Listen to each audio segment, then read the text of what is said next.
Jadi, ya, dengan angka yang seperti itu, dari total yang terpapar COVID 4,19 juta dan yang meninggal 140.000, dari total penduduk di Indonesia itu 270 juta, maka yang terpapar COVID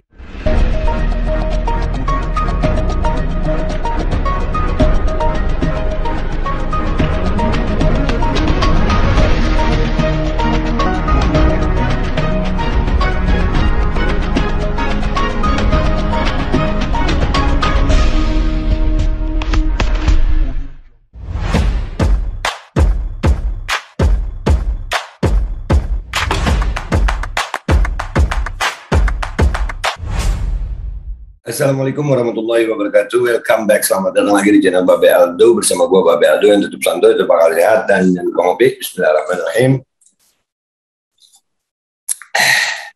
Alhamdulillahirrahmanirrahim. Wassalatu wassalamu ala sayyidil mursalin sayyidina Muhammad wa ala alihi washabbihi ajma'in. Rabbi shrah li sadri wa yassir li amri wahlul 'uqdatam min lisani yafqahu qawli bi nabi wa alihi. Salam revolusi akhlak, semangat revolusi akhlak. Semoga akhlak kita jadi lebih baik hari ini dibanding yang kemarin. Panjang umur perjuangan, merdeka, Allahu Akbar. Alhamdulillah. Guys, ya seperti biasa nih, ada yang harus gue sampaikan. Di tengah cuaca buruk begini, ya nih ada Kustul Hindi. Buat kalian-kalian yang merasa badannya nggak enak, ya, kalian bisa minum nih ramuan herbal Kustul Hindi. Di deskripsi nanti ada nomor telepon yang bisa kalian hubungi. Ya, ini meningkatkan imunitas tubuh, menjaga tubuh itu tetap sehat insya Allah, dan mudah-mudahan yang sakit dari kita mudah-mudahan Allah sehat, Allah jadikan itu sakit penghapus dosa, Allah jadikan itu penambah pahala, dan segera Allah sehatkan menjadi seperti sedia kala, amin. Dan kali ini ya, konten gue kali ini gue pengen ngelihat, ini kan sering ada yang bilang bahwasannya COVID ini penyakit berbahaya, darurat, sampai akhirnya vaksin itu dibuat seolah-olah sampai BPOM itu nih karena kedaruratan.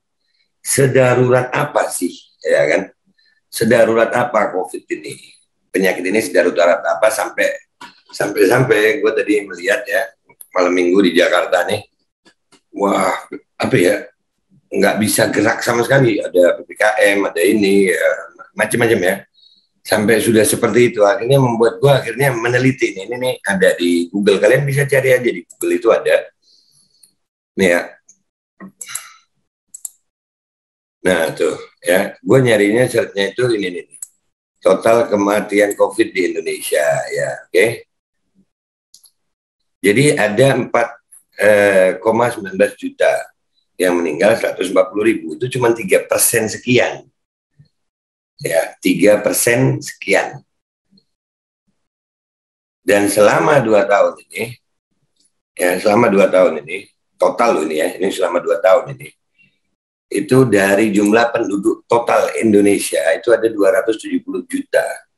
Jadi itu kalau cara ngitungnya mungkin 1, sekian persen, 1,5% ini. Oke, dari total penduduk Indonesia yang terpapar itu 1,5%. Dan yang meninggal dari 1,5% itu cuma 3% sekian.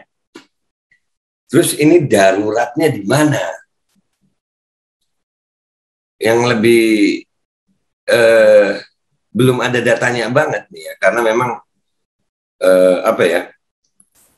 kalau ada orang meninggal karena vaksinasi atau KIPI itu belum ada hitungannya gitu ya, mungkin belum ada datanya, karena setiap orang yang meninggal karena vaksinasi ya, setelah orang vaksin terus meninggal, itu pasti vaksinnya nggak salah, pasti sudah, jadi nggak ada datanya, oke. Tapi korban KIPI dari sekian yang sudah disuntikan berapa banyak, itu ada. Nah ini nih yang perlu menjadi catatan kita semua. Ini datanya di Google ada nih, total kematian COVID di Indonesia itu 140.000 selama 2 tahun ya, itu dari 4,19 juta yang terpapar oleh deteksi alat ya.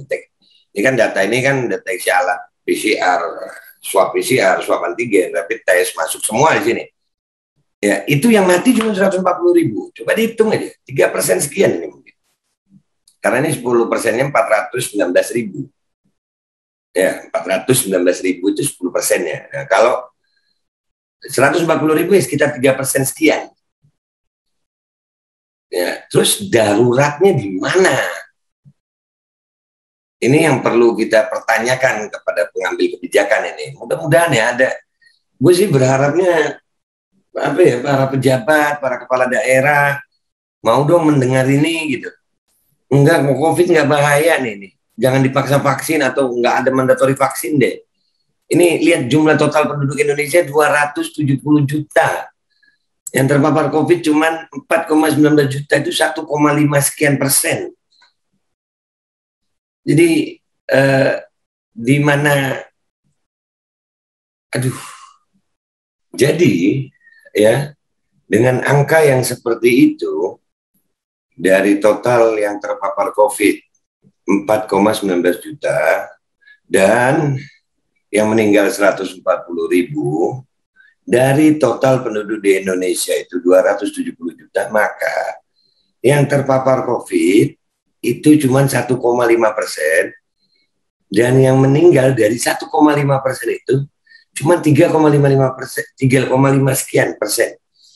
Jadi ini bukan suatu kedaruratan gitu. Kenapa penanganannya sepertinya terlalu terlalu menakutkan banget? Enggak Pak, enggak. Jadi ini data gue sampein buat acuan ya, buat semuanya, buat para pejabat, para kepala daerah. Ya jangan justru kebijakan anda semua ini membuat rakyat itu resah gitu, karena kewajiban vaksin ini sampai ke anak-anak, ibu hamil nggak bisa ketemu sekolah tatap muka, ke mall nggak bisa, naik pesawat harus sertifikat PCR di mana-mana. Ini terlalu gimana ya? Angka kematiannya pun kecil, 1,55%, 3,5 sekian persen, 3,5% sekian ya, nggak tepat itu ya. Dari 4,19 juta kasus. Nah, sementara penduduk Indonesia itu ada 270 juta. Jadi itu cuma 1, sekian persen. Jadi tolonglah jangan terlalu jangan membuat rakyat itu semakin tertekan gitu dengan keadaan ini. Akhirnya orang yang sebelum ada sertifikat ini udah susah, kerja susah, makan susah, jadinya makin susah. Mudah-mudahan ini didengar oleh para pejabat sehingga insya Allah ya rakyat itu bisa tenang gitu Pak, hidup di negara ini gitu. Kita ini hidup insya Allah nggak ngerepotin orang, tapi sekarang kita makin dibeginikan. Jadi itu aja ya Pak ya yang mau saya sampaikan, nggak usah baper ya, ini cuma mau nyampein data gitu. Sekali lagi ini cuma mau nyampein data ya, dan andai kata rakyat ini bersatu untuk menggugat atau apa, jangan salah artikan, kami cuma pengen kebijakan itu ada yang pro rakyat gitu. Ya, khususnya masalah sertifikat vaksin, baik kepada pejabat pusat maupun pejabat pemerintah daerah. Tolong diperhatikan Pak masyarakatnya. Udah itu aja ya Pak ya. Ngopi dulu gua Pak ya. Minta maaf kalau ada salah Pak. Wabillahi taufiq wal hidayah wa ridha wal inayah wal afu minkum. Assalamualaikum warahmatullahi wabarakatuh. Iya Pak, jadi serem amat ya.